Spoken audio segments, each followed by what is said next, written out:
ஜோதிட ஆர்வலருக்கு எல்லோருக்கும் வணக்கங்க. நாம இந்த பதிவுல முக்கியமான பதிவு தான். பெற்றோர்களை பாதுகாக்கும் பிள்ளைகள் யார் அப்படின்னு பார்க்க போறோம். ஏன்னா இந்த காலகட்டத்துல இது ரொம்ப முக்கியமான பதிவுனே சொல்லலாம். உங்களுக்கு தெரியும், பெற்றோர்களை கடைசி வரைக்கும் பாதுகாக்கிற பிள்ளைகள் குறைவு தான். சில குழந்தைங்களை பெற்றோர்கள் கடைசி வரைக்கும் பாத்துக்கிறாங்க. இது எப்படி நம்ம ஜாதகத்துல இதுக்கான வழிகள் இருக்குதா கண்டுபிடிக்க முடியுமான்னா, ஜாதகத்திலே இதுக்கான வழிகள் இருக்குது. இதை நம்ம ஜாதகத்திலே கண்டுபிடிக்கலாம். எப்படின்னா 5ஆம் இடம் தான். ஏன்னா ஒரு ஆணுடைய ஜாதகத்தை நம்ம பார்க்கணும். 5ஆம் இடம். சில பேர் சொல்லுவாங்க பெண்ணுக்கு புத்திரபாகி 9ஆம் இடம், 5ஆம் கருப்பை 5ஆம் இடம் சொல்லுவாங்க. அதை நம்ம இங்க எத்தனை வரல, அந்த கான்செப்ட் இங்க எத்தனை வரல. ஒரு ஆணு தான் புத்திர பாக்கியத்தை தராரு. சோ 5ஆம் இடத்தை தான் நம்ம மெயினா எடுத்துக்கலாம். பொதுவான பலன் 5ஆம் இடம் தான். அப்ப எந்த ராசியா இருந்தாலும் லக்னமா இருந்தாலும் சரி, யார் ஜாதகமா இருந்தாலும் சரி, 5ஆம் இடம் புத்திரஸ்தானம். இந்த 5ஆம் அதிபதி 6ஆம் இடத்துல மறையக்கூடாது. 6ஆம் இடம் ருணரோக சத்ருஸ்தானம். சோ 6ஆம் இடத்துல 5ஆம் அதிபதி மறைஞ்சா என்ன ஆகும்னா, அந்த பிள்ளைகளுக்கு கோப குணம் அதிகமா வரும், சண்டை போடுற குணம் அதிகமா இருக்கும். அதனால 6ஆம் இடத்துல இருக்கக்கூடாது. அடுத்து 5ஆம் அதிபதி 8ஆம் இடத்துக்கு போகக்கூடாது, அமரக்கூடாது. எதுக்கு 8ஆம் இடம்னா, 8ஆம் இடம் அவமானங்கள் சொல்லக்கூடிய மனக்கவலை, ஆயுள் சம்பந்தப்பட்ட ஒரு இடம். அந்த இடத்துல 5ஆம் அதிபதி போய் உட்கார்ந்தாருன்னா பிள்ளைகளால் பெற்றவர்களுக்கு அவமானங்கள் ஏற்படலாம். சோ அதனால 8ஆம் இடத்துல உட்காரக்கூடாது. அடுத்து 5ஆம் அதிபதி 12ஆம் இடத்துல உட்காரக்கூடாது. ஏன் 12ஆம் பாவத்துல உட்காரக்கூடாதுன்னா, அயன சயன விரயஸ்தான். பிள்ளைகளால் பெற்றோர்களுக்கு விரயங்கள் செலவுகள் அதிகம் ஏற்படும். அதனால அங்க உட்காரக்கூடாது. சரி, இந்த பாயிண்ட் நோட் பண்ணிட்டீங்க, குறிப்பு எழுதி வச்சுக்கோங்க. இது ஆராய்ச்சி பண்ணி பாருங்க. அடுத்து சரலக்கணம், ஸ்திரலக்கணம், உபய லக்கணம் உங்களுக்கு தெரியும், 3 லக்கணம். இந்த லக்கணங்களுக்கு 11ஆம் இடம் பாதகஸ்தானம். அப்ப 11ஆம் இடத்துல சப்போஸ் உங்களுக்கு சரலக்கணமா இருந்தா, ஆல்ரெடி சரசிர உபயெல்லாம் ஜோதிடம் படிச்சவங்களுக்கு தெரிஞ்சிருக்கும். சரலக்கணத்து லக்கணக்காரர்களுக்கு 11ஆம் இடத்துல 5ஆம் அதிபதி உட்கார்ந்தா பாதகஸ்தானம். அப்ப குழந்தைங்களால லாபமும் கிடைக்கும், பிளஸ் அவங்களால துன்பமும் ஏற்படும். அதே மாதிரி ஸ்திர லக்னக்காரர்களுக்கு 9ஆம் இடம் பாதகஸ்தானம். அப்ப அந்த 9ஆம் இடத்துல 5ஆம் அதிபதி உட்காரப்ப அதிர்ஷ்டமும் உண்டு, பாக்கியம் உண்டு. அதே போன்று அவங்களுக்கு துன்பமும் உண்டு, கஷ்டங்களும் வரும். அடுத்து 5ஆம் அதிபதி உபய லக்கணக்காரர்களுக்கு 7ஆம் இடத்துல இருக்கிறாருன்னா இதேதான். 7ஆம் இடம் நல்ல கூட்டு தொழில் வியாபாரம் எல்லாம் ஓகே, சக்சஸ் ஆகும். இருந்தாலும் 5ஆம் அதிபதி அங்க உட்காரப்ப என்ன ஆகும், நன்மையும் வரும் பிளஸ் தீமைகளும் வரும். இதுக்கு பழமொழி கக்க கக்க கொடுத்து விட்டு விட்டு அடித்தான்னு எதை சொல்லுவாங்கல்ல, அந்த மாதிரி ஒரு பழமொழியா இதை நம்ம சொல்லலாம். கக்க கக்க கொடுத்து விட்டு விட்டு அடித்தான், அந்த மாதிரி கதை தான். அப்ப 5ஆம் அதிபதி அங்க உட்காரக்கூடாது. சரி, அடுத்து அப்ப எங்க சார் உட்காரணும் இந்த 5ஆம் அதிபதி அப்படின்னா, அதான் கடைசியா பாசிட்டிவ் பண்ணணும், நான் அப்புறமா சொல்றேன்.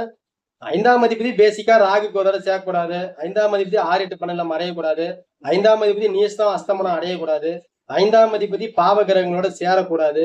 5ஆம் அதிபதி மாந்தியோட சேரக்கூடாது. இந்த மாதிரி ஒரு பலன்கள் இல்லாம 5ஆம் அதிபதி வேற இடத்துல இருந்தாலே ஓரளவுக்கு பரவாயில்ல, நல்ல பலன்கள் நடக்கும். அதே மாதிரி இந்த 5ஆம் அதிபதி 11ஆம் இடத்துல உட்காரக்கூடாது. ஏன் 11ஆம் இடத்துல உட்காரக்கூடாது? இது நான் சரலக்கணம்னு சொல்லல, பொதுவாவே எந்த லக்கணமா இருந்தாலும் 11ஆம் இடத்துல உட்காரக்கூடாது. ஏன்னா தாய் ஸ்தானத்துக்கு 8ஆம் இடம் 11ஆம் ஸ்தானம், 4ஆம் இடத்துக்கு 8ஆம் இடம். அதனால 11ஆம் இடத்துல உட்காரப்ப தாய்க்கு சங்கடங்கள் வரும். அஷ்டமஸ்தானத்துல 5ஆம் அதிபதி உட்கார பிள்ளைகளால தாய்க்கு சங்கடங்கள் வரும். அடுத்து இதே 5ஆம் அதிபதி 4ஆம் இடத்துல உட்காரக்கூடாது. ஏன் 4ஆம் இடத்துல உட்காரக்கூடாதுன்னா, 4க்கு 8ஆம் இடம், சாரி 9ஆம் இடம், 9க்கு 8ஆம் இடம் தந்தையார் ஸ்தானம். உங்களுக்கு தெரியும், 9க்கு 8ஆம் இடம் 4ஆம் இடமா வரும். அப்ப இந்த 4ஆம் இடத்துல 5ஆம் அதிபதி உட்காரப்ப என்ன ஆகும்னா, அங்கு தந்தைக்கு சங்கடங்கள் வரும், கஷ்டங்கள் வரும் அப்படின்னு நம்ம புரிஞ்சுக்கலாம். அடுத்து 5ஆம் அதிபதி 12ல் உட்காரக்கூடாது. பொதுவா எந்த லக்கணமா இருந்தாலும் 12ஆம் இடத்துல 5ஆம் அதிபதி உட்காரக்கூடாது. ஏன்னா இது ஜாதகருக்கு கஷ்டங்களும் விரயங்களும் ஏற்படுத்தும். புரியுதுங்களா? அடுத்தது இந்த 5ஆம் அதிபதி 12ஆம் இடத்துல உட்காரக்கூடாது. இதெல்லாம் பொதுவா ஒரு அமைப்பு. இதெல்லாம் தெரிஞ்சுக்கங்க. இதெல்லாம் தெரிஞ்சா உங்களுக்கு ஜாதக பலன் சொல்றதுக்கு ஈஸியா இருக்கும். அடுத்தது 5ஆம் அதிபதி 2ஆம் அதிபதியோட சேர்க்கை பெற்றிருந்தாருன்னா அவங்க நல்லா குடும்பத்தை வழி நடத்துவாங்க. 5ஆம் அதிபதி 12ஆம் அதிபதியோட சேர்க்கை நடத்துறாருன்னா அவங்க நல்ல அமைப்புல இருப்பாங்க. அதுவும் பிரச்சனை இல்லை. 5ஆம் அதிபதி 12ஆம் அதிபதியோட இருக்கிறப்ப அவங்க வெளிநாடு பயணம் ஏற்படும். ஒரு சுபர் பார்வை பெற்றாங்கன்னா வெளிநாட்டுல நிறைய இருப்பாங்க. இப்ப 5ஆம் அதிபதி ராசியில நீசமாகிறாரு, அம்சத்துல உச்சத்துல இருக்கிறாருன்னா வச்சுங்களா, குழந்தை பாக்கிறதுக்கு பிள்ளைங்கள் வந்து கெட்ட குணம் பொருந்தீங்களா அப்படி சொன்னா கூட உள்ளுக்குள்ள நல்ல குணம் பொருந்தீங்களா தான் இருப்பாங்க. அதே 5ஆம் அதிபதி அம்சத்துல நீச்சமாகிறாரு, ராசியில உச்சமாகிறாருன்னா குழந்தைகள் நல்ல குணங்கள் பாக்கிறதுக்கு வெளி தோற்றமா தெரிஞ்சாலும் உள்ளுக்குள்ள அவர்களோட குணம் மாறுபட்டதா சில தீய குணங்கள் அவருக்குள்ள இருக்கும். இப்ப அம்சத்தையும் நம்ம வந்து பார்க்கணும். அம்சத்தையும் 5ஆம் அதிபதி எப்படி இருக்கிறாரு, இங்க ஆட்சியா இருந்து அங்க நீச்சமாகிறாரா, உச்சமா இருந்து இங்க ஆட்சியா, இதெல்லாம் வந்து நம்ம ஓரளவுக்கு பார்க்கணும்.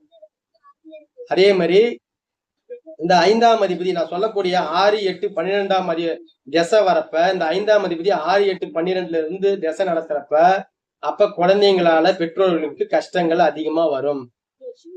இப்ப நான் சொன்ன விஷயங்கள்லாம் 5ஆம் அதிபதி இந்த அமைப்புல இல்லாம நல்ல முறையில இருந்துட்டாலே போதும்.